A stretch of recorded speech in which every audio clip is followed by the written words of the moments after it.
Pagi itu, saat aku sedang menyiapkan sarapan seperti biasa, aku melihat suamiku menulis, padahal dia sudah tiada. Aku tahu kalimat itu terdengar mustahil, bahkan konyol. 2 tahun tanpa Ferdi seharusnya sudah menghapus kebiasaan kecilnya dari meja makan kami. Piring masih rapi di rak, bajunya sudah lama tidak lagi berantakan di kursi, dan kursi sudut yang dulu selalu kosong masih tetap kosong. Namun selembar kertas di antara sisa-sisa bungkus roti dan gagang sendok membuat segala sesuatu terasa salah. Seperti ada orang asing yang baru saja meletakkan sesuatu di dunia kami. Sesuatu yang tidak memiliki hak untuk ada di sana. Kertasnya sederhana. Kertas folio biasa, lipatan rapi. Di pojok kanan atas ada tinta hitam. Tangan yang kukenal lebih dari siapapun. Cara menekan pulpen, sedikit miring ke kiri, huruf R, yang selalu berakhir dengan sedikit tarikan ke bawah. Ferdi menulis. Itu yang pertama melintas di kepalaku, sebelum akal sehat menuntut bukti. Dia sudah tiada, tumpukan bunga di makamnya sudah dibawa oleh aku sendiri 2 kali dalam setahun. Lalu aku menyadari kata-kata yang membuat darahku membeku. Untuk istri kedua. Ada koprengan hitam kopi yang mengaburkan sedikit tinta, seperti bekas cangkir yang sempat diletakkan di situ. Aku menarik napas, berusaha menenangkan jantung yang rasanya ingin melompat keluar dari rongga dada. Bintang, anakku, menonton kartun di ruang tengah, dengan kepala menempel di sofa. Dia belum menyadari ada gelombang lain yang akan mengguncang pagi kami. Aku duduk. Meja dapur yang selama ini menjadi saksi tawa kami, berubah menjadi tempat di mana identitas seseorang tampaknya disingkap. Kupegang kertas itu dengan jari yang masih lengket minyak goreng, dan mulai membaca. Untuk istri kedua, kalimat pembuka itu sederhana. 1 paragraf, lalu 2. Tak ada nama, tak ada alamat. Hanya kata-kata yang terdengar seperti puisi bisu dan instruksi sekaligus. Ferdi menulis tentang rasa bersalah yang berat, tentang merahasiakan sesuatu demi keselamatan orang-orang yang dia cintai, dan tentang permintaan maaf yang tak mungkin diucapkan lagi. Di bagian akhir ada arahan angka dan sebuah frasa yang aneh. Lidah bintang. Jangan lupakan. Lidah bintang. Aku terkekeh kering, setengah menangis. Bintang, dengan lidah yang suka meniru lagu-lagu reklam televisi. Dengan kebiasaan menempelkan bahasa ketika ia baru belajar mengucap huruf R. Penggalan itu membuat panas di pipiku. Apakah ini petunjuk? Apakah Ferdi benar-benar menulis ini untuk seseorang yang bukan aku? Ataukah dia memakai istilah ini sebagai kode? Memori pertama datang, cepat dan tajam. Ferdi menulis di meja makan sambil membetulkan dasinya. Mukanya serius ketika dia sedang menulis hal-hal penting. Kalau kami sedang bertengkar, dia selalu mengambil pena dan menulis sesuatu yang tak pernah dia tunjukkan. Aku mengingat bagaimana dia pernah menulis surat-surat yang tak pernah dikirim, kata-kata yang ia simpan seperti harta. Ia bilang suatu hari nanti, aku akan memahami. Saat itu aku mengira itu penghiburan. Sekarang aku tak yakin apakah itu pertanda cinta atau peringatan. Bintang memanggil dari ruang tengah, suaranya kecil. Ibu, sarapanku sudah hangus. Suaranya biasa, polos, mudah marah kecil pada roti yang terlalu lama di atas wajan. Aku mengangguk tanpa menoleh, menekan pada kekuatan yang tersisa. Aku menaruh kertas itu perlahan di atas meja. Angin dari jendela dapur membawa aroma hujan malam sebelumnya. Kotak udara basah yang melekat pada cucian kami. Di luar, sepeda motor lewat, bunyi klaksonnya seperti detik jam yang terus maju. Tidak peduli betapa sering aku ingin menahan waktu. Ada pilihan yang sangat sederhana, membiarkannya. Tidak membaca lebih jauh. Mengubur kembali ingatan ini ke dalam laci, di mana kenangan-kenangan suami yang mati tersimpan. Tetapi aku bukan tipe yang tahan hidup dengan keraguan menggerogoti. Sejak kematian Ferdi aku memikul tanggung jawab ganda, mengurus Bintang, mengetikkan proposal renovasi kantor kecil yang dulu milik kami. Kami telah berjuang untuk bertahan. Jika ada sesuatu pada pusara pria itu yang akan mengancam kami, aku tidak akan menutup mata.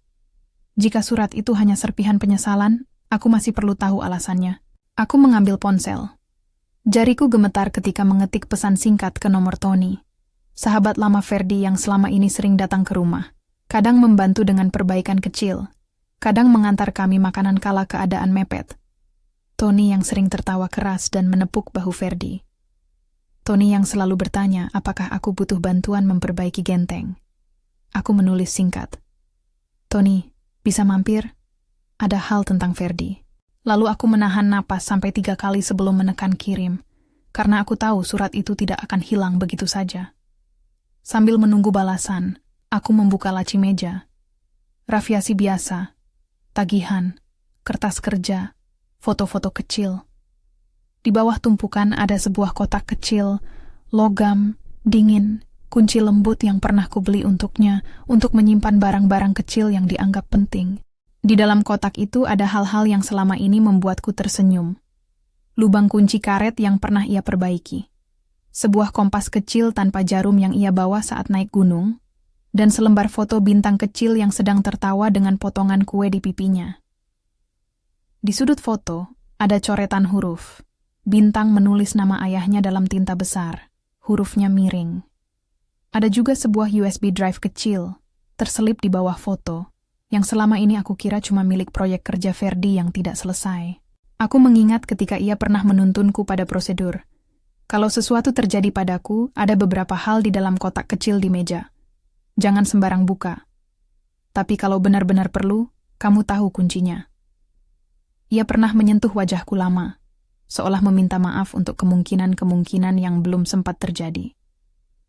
Aku menoleh ke kursi kosong, seolah menunggu jawaban. Namun hanya ada dingin yang membalas.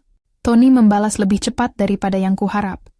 Teksnya singkat, dengan emoji bergaya pahlawan. Sedang di jalan.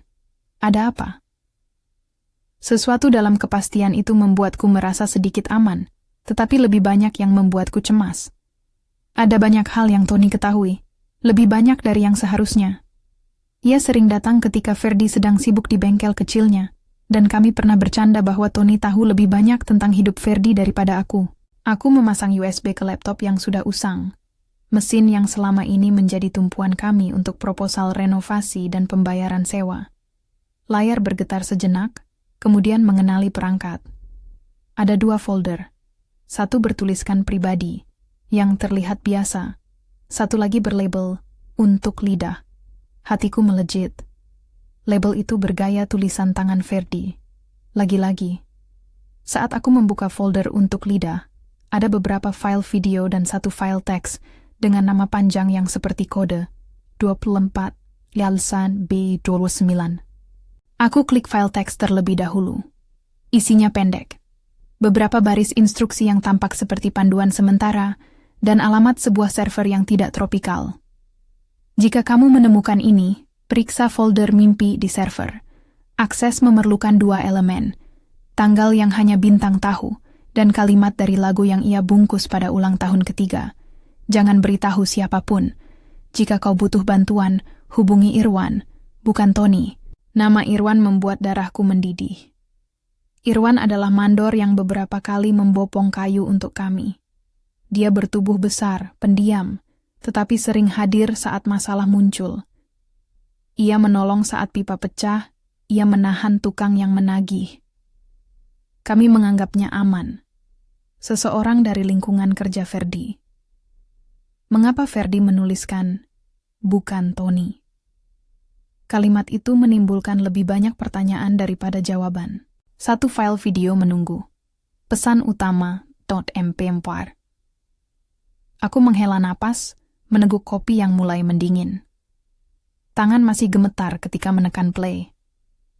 Layar menampilkan wajah Ferdi, wajah yang selalu dapat membuatku percaya pada apapun saat kami berdua masih bersama. Di video, ia duduk di kursi belajar kami, baju flanel yang paling sering dikenakan, matanya menatap langsung ke kamera. Suaranya, suara yang biasa membacakan cerita pengantar tidur bintang, bergetar sedikit. Ia mengatakannya seperti orang yang memberi wasiat. Aku tidak terlalu pintar soal meyakinkan orang, katanya. Jika kamu menonton ini, Dania, maaf. Ini bukan kunci untuk meninggalkanmu. Ini adalah cara untuk memastikan kita tetap aman. Bintang adalah kunci, bukan karena dia tahu rahasia, tapi karena dia membawa sesuatu yang tak pernah kujelaskan padamu. Jika mereka mencarinya, mereka akan melihat istri kedua dan berpikir, itu masalah cinta. Mereka tidak akan mengerti bahwa itu cuma nama proyek. Kepalaku berputar. Proyek? Istri kedua sebagai istilah untuk proyek? Tanda tanya lain membesar. Jangan percayakan ini pada orang yang sering membawa minuman bersamamu. Lanjutnya, matanya seolah menakar siapa yang dilihat. Irwan tahu cara membuka brankas di bengkel. Dia aman. Tony. Dia terlalu dekat dengan segalanya. Jika kau membawa ini ke Tony, mungkin kita akan kehilangan lebih dari yang kita kira. Di layar, ada potongan video lain, klip pendek perangkat yang terlihat seperti kotak besi kecil, dengan panel digital yang menunggu input. Kode bukan angka, katanya.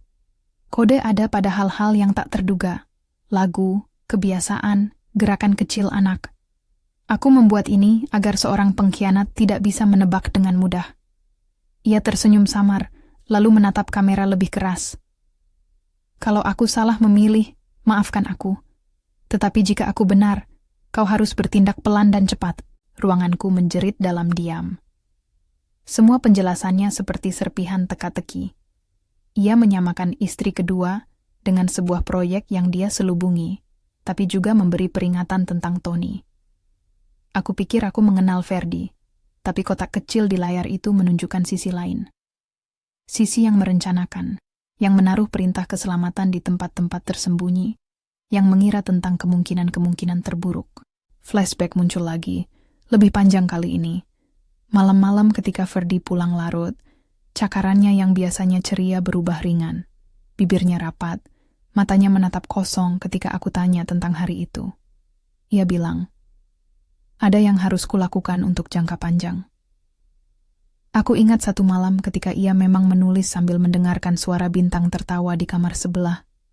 Aku melihat tangannya menutup dokumen dan menenangkan napasnya sebelum tidur. Seakan-akan ia menjaga dua dunia sekaligus. Satu dunia kami, dan satu lagi yang ia lindungi dengan cara yang tak pernah ia jelaskan. Aku menutup laptop sejenak. Bintang datang membawa piring hitam berisi roti hangus, dan menaruhnya di meja, menatapku dengan tatapan polos yang membuat dadaku meleleh. Maaf ibu, katanya. Aku memaksa senyum. Tidak apa nak, makan saja. Aku menatapnya makan. Rasa bersalah dan tekad menumpuk dalam tubuhku menjadi satu. Aku harus menyusun rencana. Aku harus melindungi anakku. Jika benar ada orang yang mengincar warisan atau bukti yang Ferdi sembunyikan, aku tidak akan membiarkan bintang menjadi alat tukar. Tony mengetuk pintu sekitar 10 menit kemudian, lebih rapi dari biasanya. Ia datang membawa sebungkus roti dan secangkir kopi dari kedainya, gesture yang dulu membuatku merasa aman. Tutur katanya ringan, namun matanya terlalu lama menahan tatapan pada kertas yang masih kusembunyikan di bawah lengan. Dengar, aku dengar kamu butuh bantuan, katanya sambil duduk. Apa yang terjadi? Aku menimbang. Kepercayaanku terhadap Tony pernah bulat. Ia selalu muncul saat hal-hal kecil mengancam rumah kami. Namun peringatan dalam video Ferdi tetap bergema. Jangan percayakan ini pada orang yang sering membawa minuman bersamamu. Aku menatap Tony, mencoba membaca apa yang sebenarnya ia bawa bersama selain roti. Ada surat. Aku mulai. Suaraku lebih datar daripada yang kutargetkan. Dari Ferdi. Ada hal-hal yang membuatku bingung. Aku mengangkat kertas itu sedikit dari bawah lengan, cukup untuk membuatnya terlihat. Wajah Tony berubah. Ada kilatan sesuatu, bukan takut, bukan iba, tetapi penghitungan cepat, seperti orang yang sedang menghitung keuntungan dan risiko sekaligus. Oh, katanya pendek. Ferdi selalu rumit dengan hal-hal seperti itu. Ada jeda. Bintang tiba-tiba berdiri, menatap kami dengan rasa ingin tahu. Siapa istri kedua, Bu? Ia bertanya polos, tanpa maksud menilai. Pertanyaan anak itu seperti magnifier yang menyorot rahasia kami. Aku merasakan sebuah lubang yang lebih besar di tempat yang dulu diisi oleh jawaban pasti. Aku memegang punggung tangan Bintang dan menjawab. Kata-kata saja, Nak. Kadang, Orang dewasa menulis hal-hal yang sulit dimengerti. Tony mengangguk, lalu menyentuh punggung tangan Bintang juga, terlalu cepat untuk menjadi ketulusan biasa. Kalau kamu mau, aku bisa bantu cari. Aku kenal banyak orang yang bisa membuka brankas. Kalimatnya normal, terlalu normal. Ia tidak tahu tentang video atau kunci kode yang disebut Ferdi. Atau ia memang tahu. Sejak kematian Ferdi, Tony lebih sering hadir daripada sebelumnya. Ia membawakan makanan saat aku sibuk, membantu memperbaiki genteng, tertawa keras di dekat Bintang sehingga anak itu menyukai kebersamaannya. Semua itu membuat garis antara sahabat dan pengurus berbaur. Ada momen-momen ketika aku merasa tergantung padanya. Ia adalah tangan tambahan yang membuat hari-hari kami berjalan. Namun naluri yang muncul dari pesan di video membuatku menahan diri. Aku tidak bisa membiarkan rasa terima kasih menutup mata terhadap kemungkinan pengkhianatan. Setelah Tony pergi, dengan janji akan kembali membawa alat untuk membersihkan carport, aku memutuskan untuk menggali lebih dalam. Tidak lewat, Tony. Aku mengurung diri di ruang kerja kecil yang dulu jadi bengkel dan kantor Ferdi. Lantai masih ada bekas serbuk kayu. Bau diesel samar yang selalu menempel pada baju suamiku menguap dari papan meja. Aku meraih brankas kecil yang selama ini terkunci, menyentuh permukaan dinginnya. Ada nomor-nomor yang tergores samar di samping kunci. Bisa jadi itu bukan kunci untuk brankas biasa, pikirku. Mungkin itu hanya pengalih. File video memberi petunjuk, kode bukan angka. Aku menatap sekeliling dan melihat tumpukan buku catatan Ferdi, catatan proyek yang penuh coretan, tanggal-tanggal, dan nama-nama yang aku rasa asing. Di salah satu catatan ada sketsa kecil, gambar Bintang sedang meniup lilin ulang tahun, dan di sudutnya ada beberapa kata yang mungkin tak sengaja. Ulang, 5, lalala. Lagu bodoh yang selalu dinyanyikan Bintang pada ulang tahunnya yang ketiga. Lidah Bintang. Itu mungkin saja. Kuperiksa semua barang di bawah meja. Kotak bekas baterai, alat-alat kecil, bungkus permen yang belum sepenuhnya luntur dari makanan sisa. Di dasar laci ada papan kayu tipis yang bisa digeser. Hatiku mencelos. Dengan kuku, aku mengangkat papan itu. Di bawahnya ada sebuah amplop coklat yang sudah usang. Tutupnya tersegel dengan pita hitam. Di atas amplop tertulis tanda tangan Ferdi dalam aksara khasnya. Dan di bawahnya hanya satu kata, Bintang. Tanganku gemetar saat membuka amplop. Di dalamnya ada sebuah kertas lipat yang lebih kecil, tertulis beberapa angka dan satu potongan kecil kain. Potongan kain yang ku kenali sebagai bagian dari baju bayi Bintang. Kain yang dulu aku jahit ulang sebagai hafalan memori. Ada pula sebuah cincin plastik kecil, hadiah dari perayaan pertama Bintang, yang kuingat disimpan di kotak mainan. Semua hal itu terasa absurd. Kenapa barang-barang anak kami menjadi kunci sebuah warisan rahasia? Namun ini konsisten dengan kata-kata Ferdi. Kode ada pada hal-hal yang tak terduga. Dalam amplop juga ada sebuah potongan kertas kecil yang terlipat lagi, seperti catatan singkat. Tulisan Ferdi, tanggal 03/11. Lagu Lila Lila. Angka itu mungkin tanggal, mungkin kombinasi. Bintang lahir pada 3 November. Napasku tertahan. Aku merasakan bahwa aku baru saja menemukan sepotong rencana yang sengaja dibuat agar hanya aku dan Bintang yang tahu. Itu seperti selubung perlindungan. Sesuatu yang unik pada keluarga kami yang sulit dipecahkan oleh orang luar. Lalu aku menemukan sesuatu yang membuat darahku beku. Sebuah nomor rekening bank lama yang ku kenal. Rekening yang Ferdi katakan tidak aktif. Namun di sampingnya ada kode yang tampak seperti alamat email tersembunyi. Jika dinalar, ini mungkin jalur komunikasi yang Ferdi gunakan untuk mengirim bukti. Bukti apa? Aku tidak tahu. Namun namanya isu besar, terselip dalam string alamat. Firman kecil bercahaya, jangan beritahu siapapun. Pikiran-pikiran liar mulai berkumpul. Mungkinkah suamiku terlibat dalam sesuatu yang lebih dari sekadar proyek teknis? Mungkinkah ia menemukan bukti korupsi, menyimpan salinan penting, dan menamainya istri kedua sebagai jebakan untuk membingungkan pihak yang mencarinya?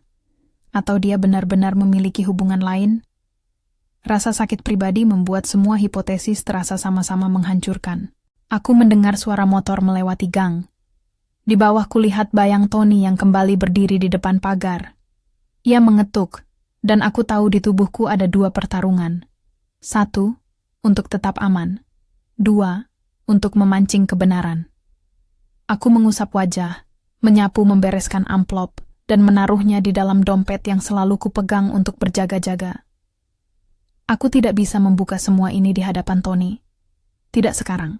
Tony! Aku membukakan pintu. Wajahnya ceria, tapi matanya lebih tenang kali ini. Seperti orang yang tahu kapan harus bertanya dan kapan tidak. Kamu cepat sekali. Aku bilang, kalau kamu butuh, aku datang, katanya. Apa yang kamu temukan? Ia langsung menatap meja, seolah berharap kertas akan melompat keluar dan memberi penjelasan. Aku memilih kata-kata dengan berhati-hati. Aku tidak berniat berkonfrontasi, tapi rasa aman anakku menuntut langkah yang tegas. Ada beberapa hal yang harus kubaca lagi. Mungkin aku butuh waktu untuk memutuskan ke siapa harus mempercayai. Itu jawaban setengah jujur. Aku tidak memberitahu tentang video belum. Tony mengangguk, tetapi gerak latarnya berbeda. Ia mengangkat dagu sedikit, menilai. Kalau kamu butuh alat atau bantuan fisik, aku bisa bantu, katanya. Suaranya seperti tawaran nyata. Kalau itu soal hukum atau investasi, aku kenal beberapa orang. Kalimatnya membuatku merasa seperti sedang diukur sesuai kepentingan. Ia tidak menyentuh masalah naskah itu. Tidak bertanya tentang Irwan atau server, hanya menawarkan jasa-jasa praktis. Saat ia pergi, aku menatap punggungnya yang menjauh. Kesunyian kembali merundung rumah, tapi kali ini ada getaran yang berbeda. Aku bukan lagi istri yang kehilangan suami. Aku adalah seorang ibu yang memiliki ketiadaan untuk diisi dengan tindakan. Aku belajar merajut keberanian dari potongan kertas, dari rekaman video, dari benda-benda bayi yang kini menjadi kode.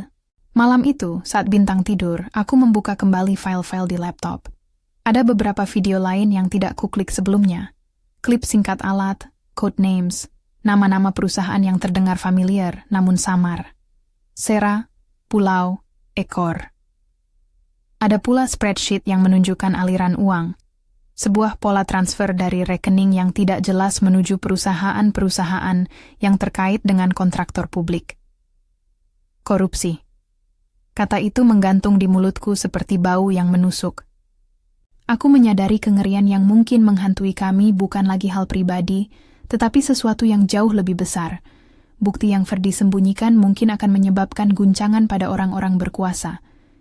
Jika itu benar, artinya keluargaku berada pada radar mereka. Jika Tony termasuk orang yang dekat dengan jaringan itu, maka kehadirannya bukan bantuan melainkan ancaman. Satu flashback lagi.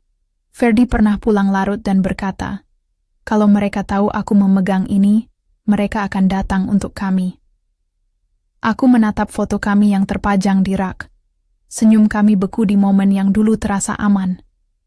Ia kemudian memeluk Bintang, sangat erat. Dia harus aman dan, ia berbisik saat itu. Aku tidak mengerti arti lengkapnya. Sekarang aku melihat potongan-potongan itu seperti bintang di malam yang menunjukkan rute tersembunyi. Ada konsekuensi yang harus kupikirkan. Apakah aku harus melapor ke pihak berwajib? Jika institusi itu sendiri mungkin kompromi, siapa yang bisa dipercaya? Irwan? Tony? Aku tidak tahu. Di antara pilihan-pilihan yang tidak ideal itu, satu hal terasa pasti. Aku tidak akan mengizinkan Bintang menjadi kartu yang dipertaruhkan. Aku menghabiskan malam itu merangkai daftar nama, mencatat tanggal yang disebut di catatan, memutar kembali bagian video yang menyebut proyek, menulis hal-hal yang mungkin merupakan nama kode. Di dinding ruang kerja, aku memasang foto-foto kecil dengan post-it berwarna, tanda visual yang membantu otakku merangkai jalan cerita. Aku tidur larut, bermimpi tentang Ferdi yang menulis surat kepadaku, sambil membuka kotak-kotak penuh kertas. Mimpi itu menuntunku pada sebuah rasa. Bukan hanya soal pengkhianatan, ini soal warisan yang menolak lenyap. Keesokan harinya, aku mengambil langkah pertama yang berani. Aku tidak memberitahu siapapun. Aku mengemasi beberapa dokumen penting dan menaruhnya di sebuah tas kecil yang biasa kubawa saat ke bank atau kantor. Aku ingin mengamankan salinan dari apa yang ada di USB sebelum orang lain sempat menyingkitnya dari rumah kami. Bintang berangkat ke sekolah dengan senyum polosnya, dan aku mengendarai motor pelan, memeluk setang seolah agar tidak kehilangan kendali. Langkahku membawa aku ke sebuah warnet kecil, tempat yang tidak terlalu mencolok. Aku memilihnya karena anonim. Komputer yang ada di sana memiliki koneksi internet yang standar, dan pemiliknya tidak peduli dengan visi moral orang-orang yang datang. Kupinjam satu komputer, pasang USB, dan mengkopi semua file ke hard drive eksternal yang kubawa. Setiap file yang terkopi membuat hatiku semakin berat. Gambar spreadsheet yang menautkan rekening, video singkat yang menampilkan bukti, dan beberapa foto yang menyingkap transaksi. Ada juga sebuah dokumen bernama Instruksi Publikasi.txt. Instruksi ini tampak seperti rencana untuk menyebarkan sesuatu ke publik, lengkap dengan waktu dan titik potensial. Ferdi benar-benar merencanakan publikasi. Saat aku menyalakan ponsel untuk memeriksa pesan, ada satu panggilan tak terjawab dari nomor tak dikenal. Aku menghapusnya, tetapi perasaan dingin menyusup. Aku tahu, saat seseorang mulai menggerakkan bukti seperti ini, orang-orang lain yang terlilit dalam jaringan itu akan merasakan getarannya. Mereka tidak tinggal diam. Kuputuskan untuk tidak pulang dulu. Entah bagaimana di tengah aktivitas yang membuatku tampak biasa, mencari kopi, melihat keluar jendela kafe kecil, aku merasa sedang diawasi.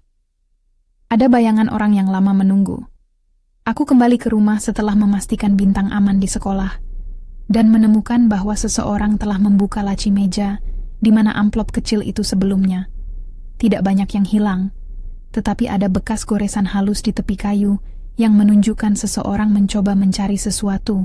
Panik mengalir dan menyelinap diam-diam. Siapa? Tony? Irwan? Atau orang lain? Aku tidak ingin langsung menuduh. Aku memutuskan untuk memasang langkah, menyelidiki secara pelan, menyiapkan jaringan cadangan. Ku periksa CCTV kecil yang dulu dipasang Ferdi di bengkel. Sistem sederhana yang merekam masuk keluar. Kamera menunjukkan adegan samar.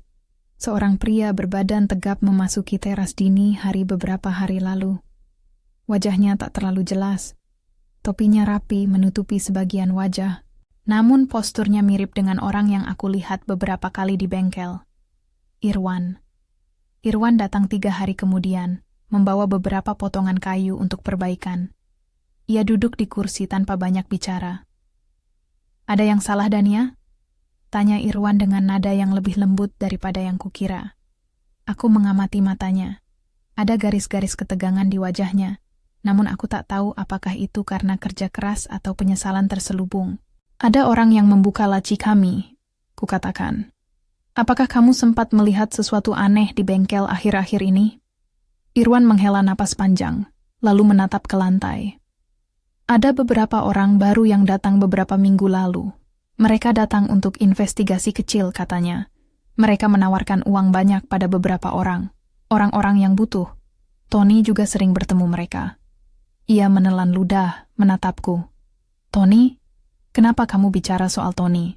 Dia kan teman lama Ferdi. Ia berbicara seolah mencoba merangkai kenyataan yang tak ingin diakuinya. Kata-kata itu membakar. Jika Tony terlibat, sejauh mana? Apakah ia pengkhianat? Atau hanya boneka? Aku perlu bukti lebih daripada firasat. Irwan menatapku dan berkata, kalau itu terkait pekerjaan Ferdi, jauhkan anakmu. Mereka tidak main-main. Peringatan itu menjadi cambuk terakhir yang membuatku bergerak. Aku tentu tidak kembali ke rumah dengan biasa lagi. Aku mulai melakukan hal-hal yang terasa seperti pelanggaran. Aku membuka rekening email sementara, mengunggah salinan dokumen ke layanan cloud yang aman, membuat salinan lain yang kusebar ke beberapa pihak yang belum kuanggumi sepenuhnya, namun kubutuhkan kewenangan, teman-teman lama Ferdi yang mungkin masih bisa dipercaya. Pilihan antara membuka semuanya ke publik sekarang, atau menyusun strategi untuk meminimalkan risiko membuat tenggelam samar di antara rasa takut dan tekad. Sore itu, ketika kembali, ada sebuah amplop lain yang diletakkan di depan pintu utama. Tidak ada nama, tidak ada jejak sidik jari yang jelas, hanya tulisan tangan yang sangat mirip dengan milik Ferdi. Untuk Bintang Jagadiadan. Di dalamnya ada satu potongan kecil gambar, yang tampak seperti petunjuk pita. Sketsa bengkel dengan sebuah kotak di pojok bawah bertanda silang. Kupikir itu mungkin petunjuk menuju sesuatu yang belum sempat kulihat. Sebelum aku sempat menganalisis lebih jauh, ada ketukan kuat di pintu. Tony berdiri di depan dengan wajah tegang. Matanya luruh pada amplop yang masih kugenggam. "Aku dengar ada yang berusaha membuka rumahmu," katanya. "Aku khawatir." Suaranya terdengar benar-benar prihatin, atau pura-pura prihatin. Aku kembali melihatnya, menilai. Ada sesuatu di balik caranya berdiri, seperti orang yang menahan ombak besar. "Apa yang kamu tahu, Tony?" tanyaku, tanpa basa-basi. "Siapa yang datang ke bengkel? Kenapa ada orang membuka laci-laciku?" Ia sadar bahwa aku takkan setuju sebelum ia jujur. Setelah napas panjang, ia berkata, "Ada beberapa orang yang menawarkan uang ke Ferdy beberapa bulan lalu. Dia menolak, tapi mereka tidak berhenti. Aku bantu dengan beberapa hal kecil, Dania. Tetapi aku tak tahu tentang surat." Ia menatapku dengan mata yang seolah memohon, namun aku tidak cukup lunak untuk percaya begitu saja. Aku merasa seperti berdiri di tengah lapangan yang dipenuhi orang, dan setiap orang membawa topeng. Ada yang berpura-pura peduli, ada yang berwajah ramah, ada yang menyimpan rahasia. Surat pertama yang kubaca pagi itu, untuk istri kedua, kini terasa seperti kunci gerbang. Semua langkah, semua ingatan, semua kebohongan seakan bermuara pada momen ketika aku pertama kali menekan mata pada tinta hitam itu. Malam itu, aku mengunci diri di kamar, menatap lampu yang redup. Ada daftar orang yang harus kutemu, daftar nama yang harus kuvalidasi, dan sebuah anak yang tidur di kamar sebelah yang harus kukosongkan dari ancaman sebelum semua ini pecah. Aku tahu satu hal, dunia yang menurutku ku ketahui tentang suamiku tidak lagi sama. Di dalamnya ada lapisan-lapisan rahasia, strategi yang tersusun rapi, dan bahaya yang mengincar setiap langkah kami. Aku menulis di jurnal kecil yang kugunakan untuk menenangkan diri. Kata-kataku tidak sistematis, hanya potongan pikir yang kutinggalkan sebagai petunjuk untuk diriku sendiri jika nanti sesuatu terjadi padaku.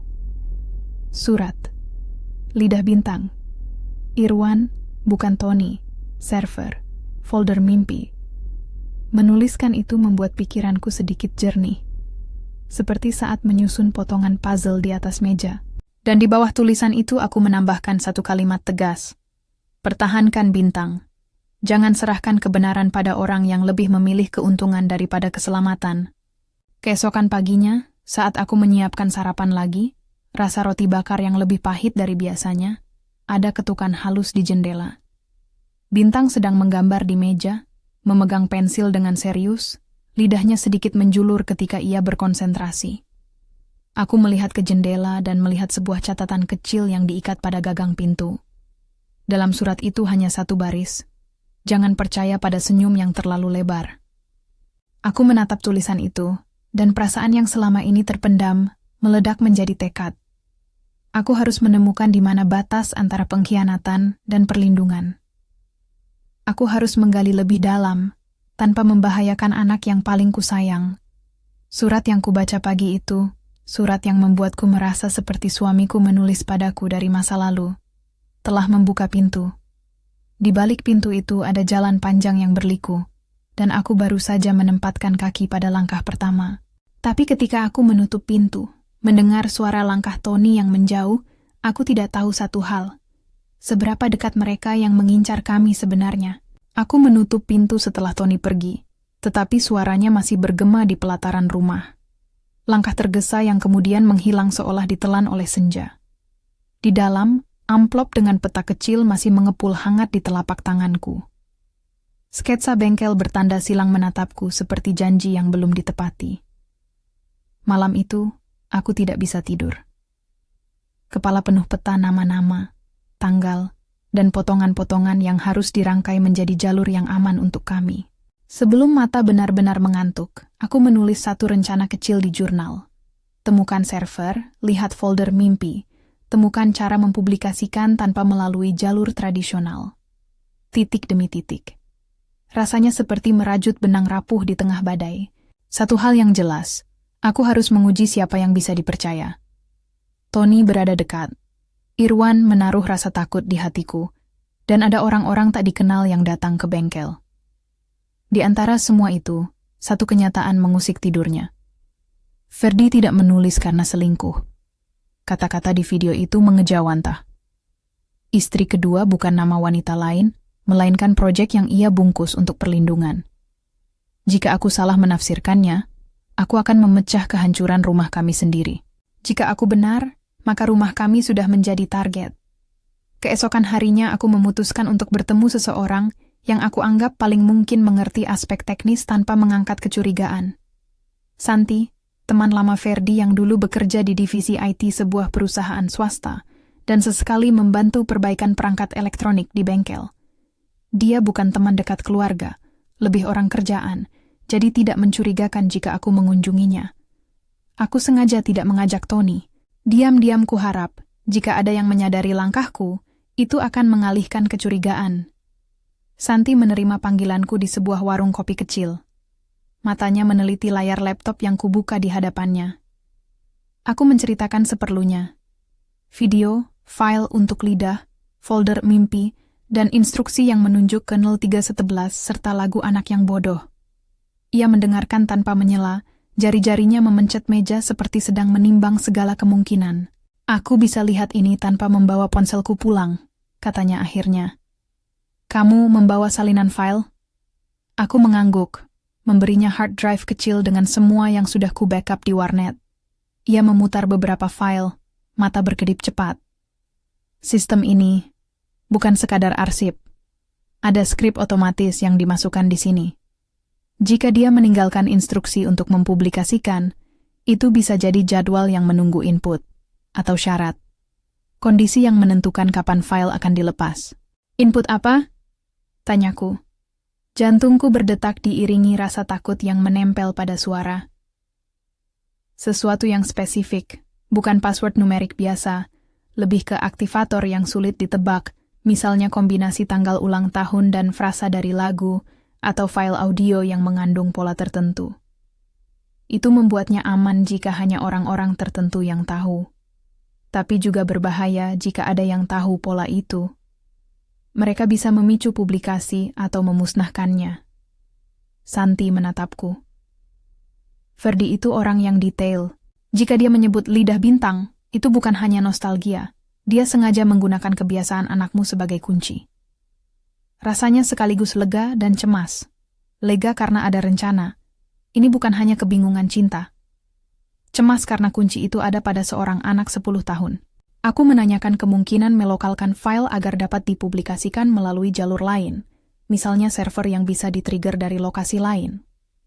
Santi mengangguk dan mulai menjelaskan dengan bahasa yang dipermudah. Ada cara untuk mengatur file agar, saat menerima aktivator, akan menyalin dirinya ke server publik dan mengirimkan notifikasi ke alamat email banyak outlet berita. Itu bukan hal yang sederhana, tapi bukan mustahil jika Ferdi memang mempersiapkannya. Namun, Santi menambahkan, jika ada orang yang ingin mencegahnya, mereka akan mencoba menonaktifkan skrip, atau lebih buruk, mencari pemicu sebelum kamu siap. Kami menyusun 2 rancangan. 1. Menjaga bintang diam-diam, dan mengajari dia untuk tidak menyebut apapun yang berkaitan dengan lagu di depan orang asing. 2. Menyiapkan cadangan. Salinan file yang ditempatkan di beberapa tempat aman, beberapa di tangan teman yang sangat terpercaya, dan 1 lagi dikirim ke akun email anonim yang hanya akan terbuka saat menerima pemicu publikasi. Santi menawarkan untuk membantu mengeksekusi bagian teknis. Aku merasa lega karena setidaknya ada orang yang memahami sisi ini tanpa mengaitkan dirinya terlalu dekat ke keluarga kami.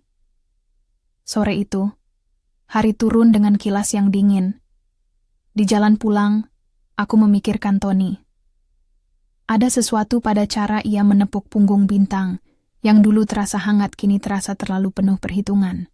Seberapa besar peran Tony dalam jaringan yang mulai muncul di file? Sesi dengan Santi memberi alternatif.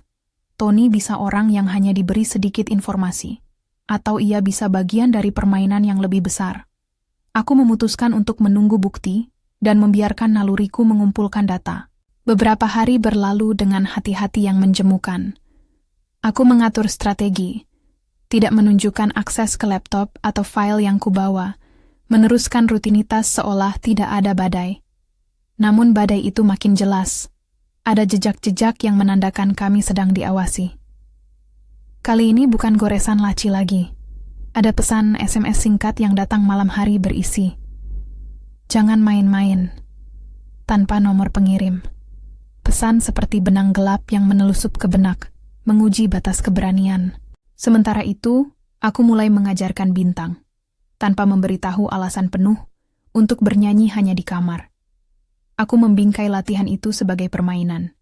"Kita berlatih lagu untuk pertunjukan sekolah, ya?" Ia senang, menempelkan lidah ketika berkonsentrasi, tidak tahu bahwa setiap bunyi kecil menjadi akar keamanan kami. Bintang tidak pernah lelah meniru. Itu menjadi alat perlindungan sekaligus sesuatu yang menuntun kami pada momen paling genting. Kemudian sebuah kejadian kecil yang lalu lalang mengubah semuanya menjadi nyata.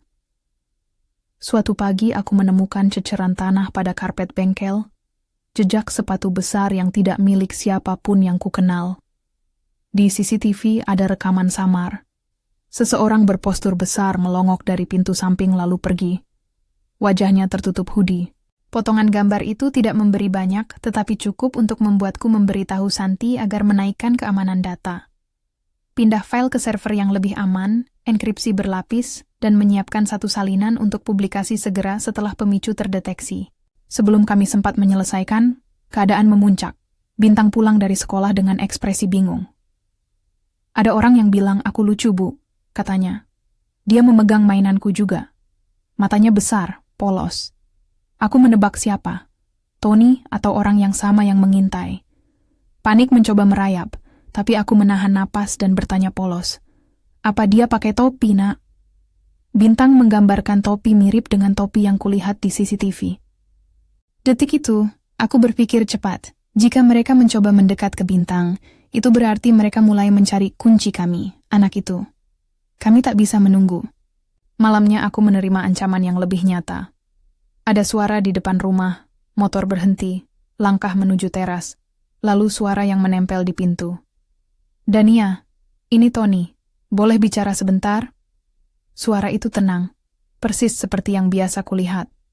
Namun suaranya juga bisa tipuan. Aku tidak membuka. Sebagai gantinya aku berbicara lewat jendela, membiarkan lampu redup. "Maaf Tony, Bintang sedang tidur. Nanti saja, ya." Mereka pergi. Aku tahu mereka tahu aku tahu. Itu tipuan kekuasaan. Mereka menguji batas. Keputusan itu membuat Tony marah, atau paling tidak ia tampil marah. Keesokan harinya ia datang dengan ekspresi mendesak, hampir memaksa masuk. Aku memutuskan untuk memancing. Aku tahu, jika ia benar mengkhianati, kebohongannya akan tampak saat ia mencoba mengendalikan narasi. Aku berpura-pura naif. "Kalau memang kamu ingin bantu cari arsip lama di gudang. Mungkin ada catatan kerjaan Ferdi yang bisa menjelaskan maksud istri kedua." Mataku tidak lepas dari wajahnya. Tony mengangguk terlalu cepat. "Baik, aku bantu. Aku pergi sekarang." Ia bergegas, dan aku melihat kilatan di matanya yang sama dengan yang kulihat beberapa kali sebelumnya. Perhitungan. Setelah ia pergi, napasku tak beraturan. Aku menelepon Irwan secara tiba-tiba. Dia datang tidak lama kemudian, mengangkat kedua bahu seperti orang yang baru sadar akan risiko. "Jangan lakukan itu sendirian," Irwan mengatakan ketika kami berdiri di bengkel, dikelilingi bau kayu dan oli. "Kamu butuh teman yang bisa jaga rumah kalau sesuatu terjadi." Suaranya terdengar tulus. Namun aku tahu Irwan punya kepentingan sendiri. Ia bekerja untuk banyak orang. Perasaanku terhadapnya kusut. Ia tahu jalan masuk ke brankas, kata video. Ia tahu pintu-pintu bengkel yang tak tertulis di peta. Aku memandangnya penuh pertanyaan. Irwan menatap tanganku yang menggenggam amplop peta. Ferdi percaya pada beberapa orang. Dia bilang, "Jangan beritahukan Tony kalau ada hal teknis." Dia bilang, "Irwan bisa dipercaya." Ada getar dalam suaranya, seperti pengakuan yang merunduk. Aku tak mau lihat keluarga ini hancur. Tapi ada orang kuat yang mulai bertanya soal siapa yang bantu Ferdi. Aku tidak bisa menjamin apa-apa kalau kamu main sendiri. Aku menimbang. Pilihan antara mempercayai Irwan dan menyimpannya dari Tony terasa berat. Pada akhirnya, aku setuju mengambil risiko. Bukan karena aku percaya sepenuhnya, tetapi karena aku tidak punya pilihan lain. Irwan membantu memindahkan beberapa alat dari bengkel ke lokasi aman. Kami menyusun rencana agar berangkas dapat diakses menggunakan petunjuk yang hanya Bintang tahu. Irwan pula yang merapihkan bekas terbuka di laci agar terlihat tidak dicari. Ia melakukan itu dengan tangan yang terbiasa kerja kasar, wajahnya menahan sesuatu. Di tengah semua itu, aku sempat memiliki satu flashback singkat ke momen ketika Ferdi mengajar Bintang meniup lilin. Tangan kecil yang berusaha meniru napas ayahnya, suara tawa yang mengisi ruang tamu. Ingatan itu menjadi bahan bakar. Dengan itu, aku melatih Bintang untuk bernyanyi, kata demi kata lagu ulang tahun yang disebut dalam catatan, tanpa memberitahu bahwa suara itu adalah kunci. Saat semuanya tampak bergerak lambat, ancaman memecut cepat. Malam ketika rencana teknis nyaris matang, suara motor meraung di depan rumah. 2 orang turun. Aku menatap dari jendela dengan napas tertahan. Mereka menempel dengan cara profesional, mengamati. Satu dari mereka menempelkan sesuatu di pagar. Sebuah perangkat kecil, sejenis pemancar sinyal. Ketika aku mendekat, mereka melihat dan melesat pergi dengan motor. Aku merasa seperti ikan yang diseret. Dia ingin tahu siapa yang melempar jala. Aku membawa pasangan perangkat itu ke Santi. Ia memeriksanya dengan teliti. "Ini sniffer," katanya dingin. Mereka mencoba melihat apakah ada transmisi data yang keluar dari rumah. Jika ada, mereka tahu ada sesuatu yang bergerak di situ. Gagasan bahwa kami sedang diawasi membuat kepala pusing. Mereka tidak hanya menginginkan surat, mereka ingin memastikan kami tidak mengeluarkan apapun. Santi bekerja siang dan malam, dengan setengah tidur menyiapkan server cadangan. Ia menanamkan trigger yang akan merespon satu file audio yang berisi format tertentu. Kombinasi lagu dan tanggal, disertai frasa lila-lila. Ia juga menyiapkan satu rute penyebaran publik yang tidak melalui jalur email tradisional, melainkan ke beberapa saluran berita online, kanal video yang akan menstream langsung, dan sebuah akun anonim yang telah dihubungkan ke beberapa jurnalis independen. Rencana itu rumit, tetapi ada garis aman. Selama pemicu yang benar muncul, file akan otomatis menyebar ke publik. Kuncinya, Bintang. Kami menyusunnya demikian, agar jika terjadi penculikan atau ancaman terhadapku, kami masih memiliki kemungkinan mempublikasikan. Namun itu juga berarti kami menempatkan anak kami di pusat rencana. Aku menidurkan Bintang malam itu dengan pelukan selimut tebal, dan mengajarinya 1-2 langkah kecil dalam menyanyikan bagian lagu tanpa sebutan penting pada saat yang sama. "Kita latihan untuk pertunjukan siswa, ya? Hati-hati supaya tak lupa di kelas," kataku ringan. Ia tertidur dengan senyum kecil. Aku menatapnya lama, kemudian berdoa tanpa suara, agar sejak semua ini berlalu. Malam yang sama langit menjadi saksi ketika rencana kami dikejutkan oleh serangan mendadak. Sekitar tengah malam ada ledakan kecil di gerbang samping, bukan ledakan destruktif, melainkan cara kasar untuk memecahkan keamanan kamera. Aku terbangun dan menatap jendela. Ada lampu yang bergerak cepat di pekarangan. Sepasang langkah menabrak pintu depan kami. Suara keras, teriakan pendek, lalu pintu itu terbuka paksa. Aku meraih ponsel, menekan nomor darurat, tetapi sinyal seperti dicubit. Ini bukan kebetulan. Mereka melakukan operasi terkoordinasi. Dalam sekejap aku sadar, mereka tidak sedang menunggu rencana. Mereka sedang mencari kunci, Bintang. Naluri sebagai ibu menguasai. Aku mengunci kamar Bintang, memindahkan anak itu ke dalam lemari pakaian tertutup, menutupi wajahnya dengan bantal agar tidak terlihat. Napasku berpadu antara kekhawatiran dan tekad. Aku berpikir cepat, bukan cara menjahit, bukan cara berdebat, tetapi pura-pura menyerah. Mereka menerobos ruang tamu. Satu dari mereka, postur tegap, gerakan cepat, mengecek kotak surat, laci, peralatan. Satu lagi memasuki kantor kecil, menyalakan laptop dan memeriksa kabel. Mereka seperti berseragam namun tidak resmi. Aku tahu kami dikejar oleh aktor yang profesional, bukan para pencuri biasa. Kebisingan itu membangunkan Irwan. Ia muncul dari belakang bengkel, membawa palu dan mata tajam. Tanpa ragu, ia menghantam salah satu dari pembobol itu hingga terjatuh. Adegan itu kasar, cepat, dan dipenuhi adrenalin. Salah satu pria melesat ke arah kami. Irwan melindungi kami dengan tubuhnya. Ketika salah satu dari mereka menyudutkan aku dan berusaha merangkul ponselku, seolah ingin mematikan transmisi, aku menendang sekuat tenaga. Kami berjuang. Bintang berpelukan di sudut lemari gelap, mendengarkan suara-suara benda-benda pecah dan kata-kata kasar yang memecah kesunyian. Dalam kekacauan itu terjadi sesuatu yang tak terduga. Salah satu dari mereka menjerit, dan kemudian salah seorang pembobol, yang rupanya adalah anak buah Tony yang kukenal sekilas, berlari keluar membawa sebuah tas. Ini menunjukkan bahwa Tony bukan hanya figur yang dekat. Ia punya orang yang bertindak atas namanya. Semakin jelas, ini jaringan, bukan tindakan spontan. Mereka tahu ada sesuatu di sini yang berharga. Setelah baku hantam, mereka pergi, meninggalkan kekacauan. Kami terduduk, napas terengah, tangan gemetar. Irwan menatap wajahku, ada bekas letih yang dalam. Mereka bukan main-main, Dania, katanya. Kamu harus ke tempat aman. Sekarang. Aku melihat ke mulut lemari tempat Bintang bersembunyi, dan ia keluar perlahan dengan mata besar yang dipenuhi kebingungan. Aku menggendongnya, memeluknya kuat, merasakan detak jantung kecilnya yang bergema di dadaku. Kami bertahan malam itu di rumah tetangga yang lama dipercaya oleh keluarga, sebuah keputusan yang tak mudah, namun perlu. Tanpa publik mengetahui, kami pindah semua barang penting ke tempat yang tidak terpikirkan oleh orang luar.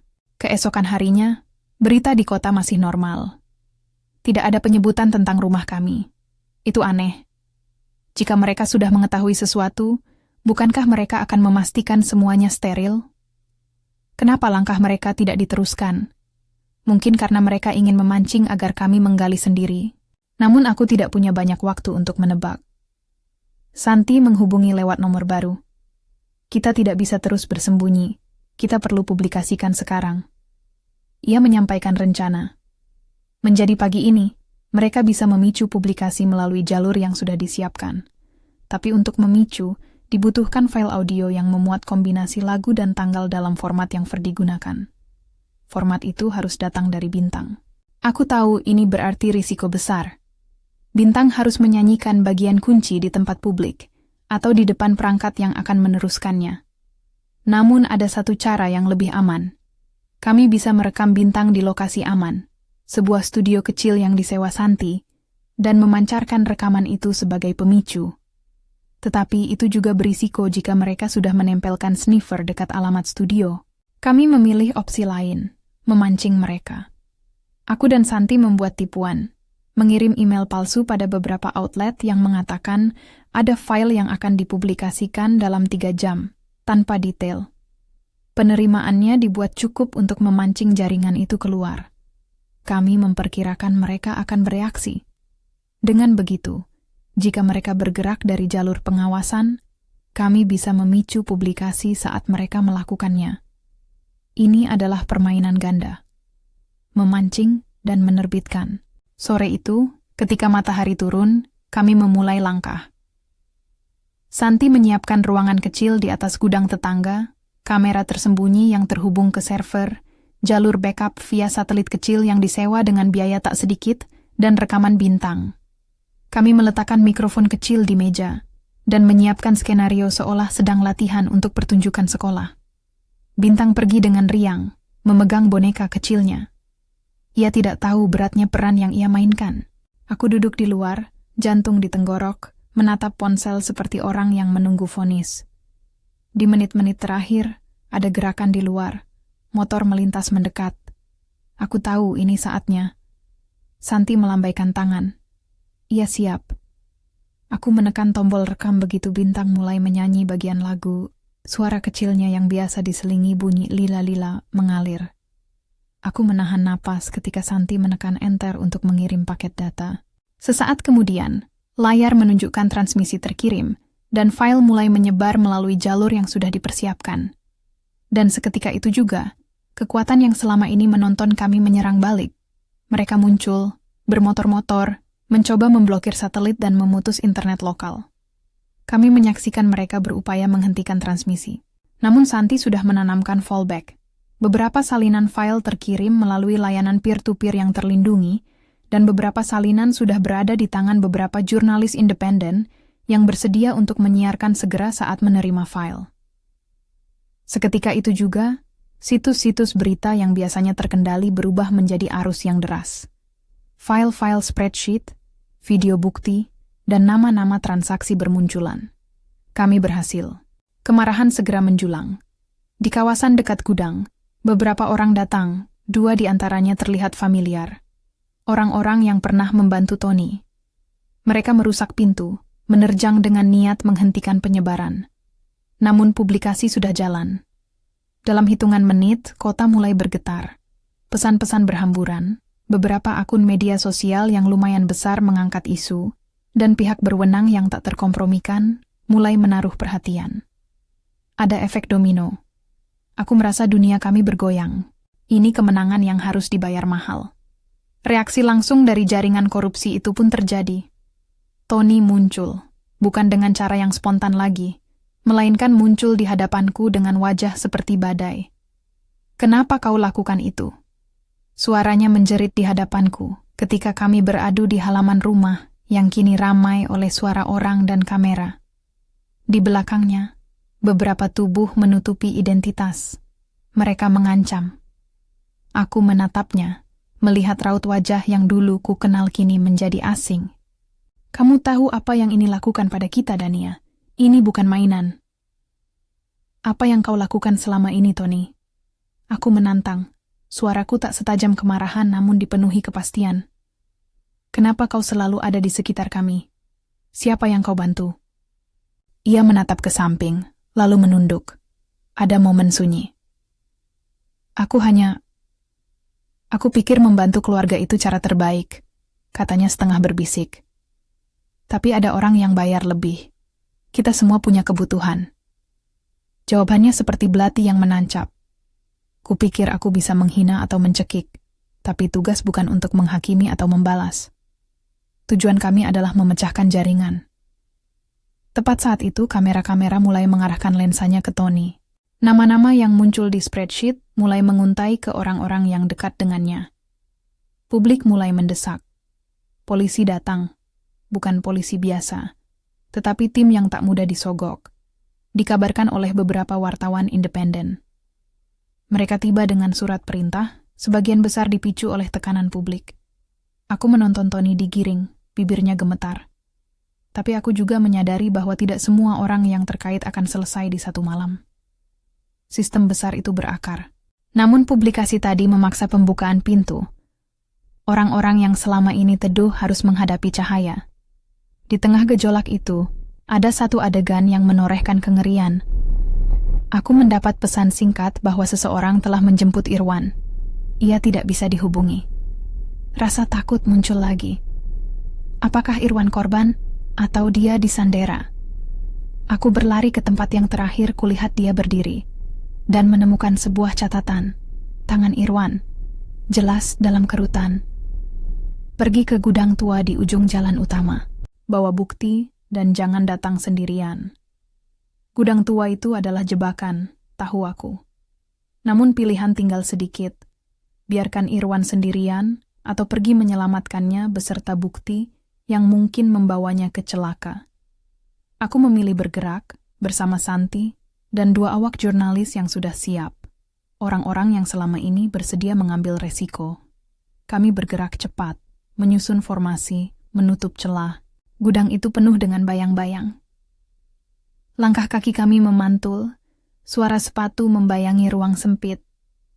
Di dalam, kami menemukan Irwan, terikat, namun hidup, dengan beberapa catatan yang dikoyak, namun ada bekas coretan yang dapat dirangkai. Ia menatap kami lelah. Mereka datang saat aku pergi ke pasar. Ia berbisik. Mereka bilang aku harus tutup mulut. Mereka bawa foto Bintang. Matanya menyala saat menyebut nama Bintang. Ada air mata yang menunggu. Kami membebaskannya. Di balik selimut debu dan kegelapan, Irwan mengeluarkan pernyataan yang tak kusangka. Ia menangis dan mengakui keterlibatannya dalam menjual informasi kecil kepada orang-orang yang menawar, namun ia menolak mengkhianati keluarga. Ia bilang, "Aku mencoba mengompensasi salahku. Aku menyelipkan petunjuk agar kalian bisa mengalahkan mereka. Ferdi meminta aku melakukan itu jika sesuatu terjadi padanya."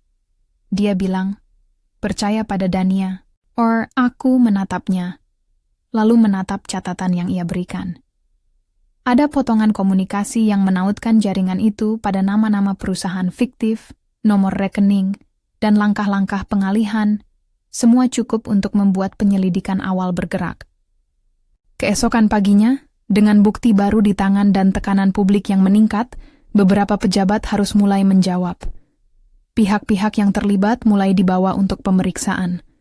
Tidak semuanya selesai dengan cepat, tak ada penyelesaian sinetron, tetapi ada gerakan nyata. Beberapa kontraktor dikunci dari proyek, beberapa rekening dibekukan sementara, dan beberapa nama yang muncul dalam spreadsheet ditandai untuk pemeriksaan mendalam. Tidak semua yang bersalah masuk ke tahanan pada hari itu, namun publik mengetahui ada sesuatu yang besar sedang dibongkar.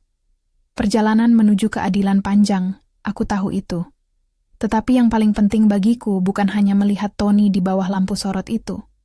Yang paling penting adalah keselamatan Bintang dan rasa aman yang mulai tumbuh kembali sedikit demi sedikit.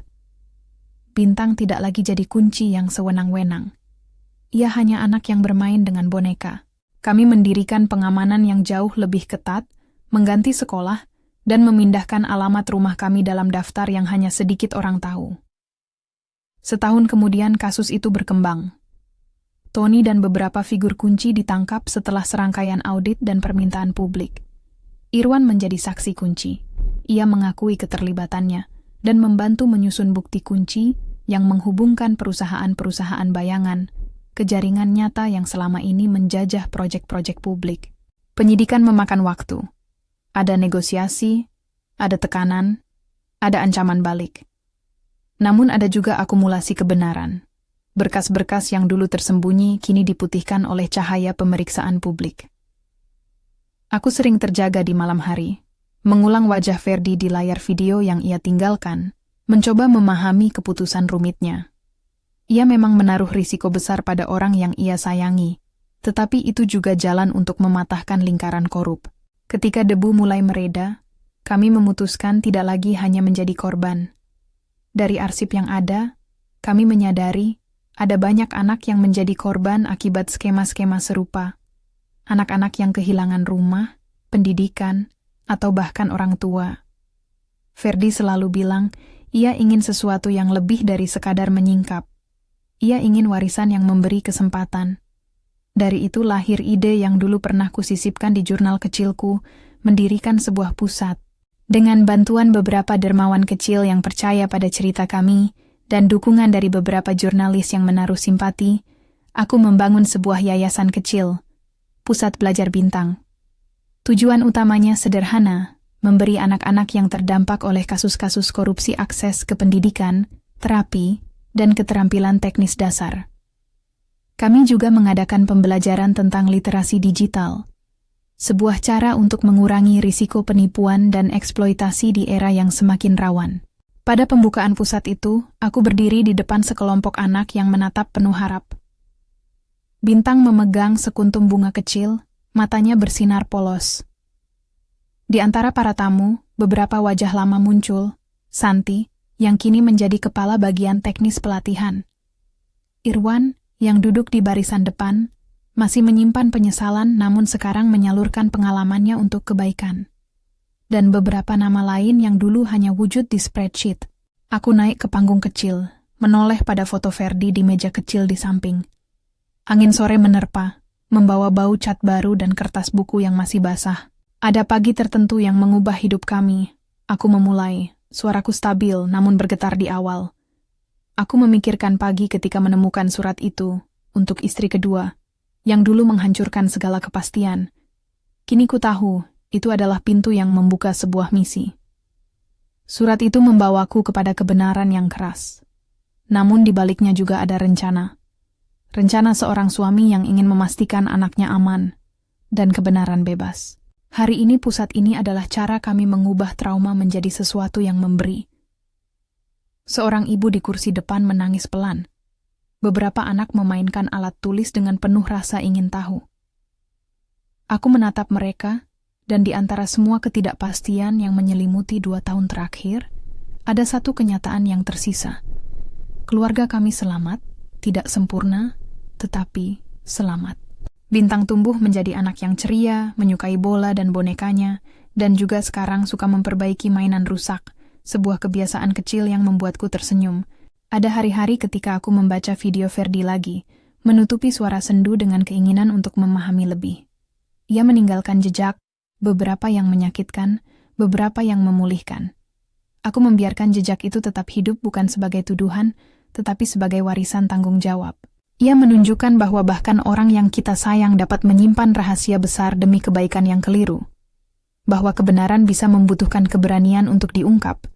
Bahwa pada akhirnya, keselamatan keluarga adalah harga yang membuat kita harus memilih, bertindak, dan bertahan.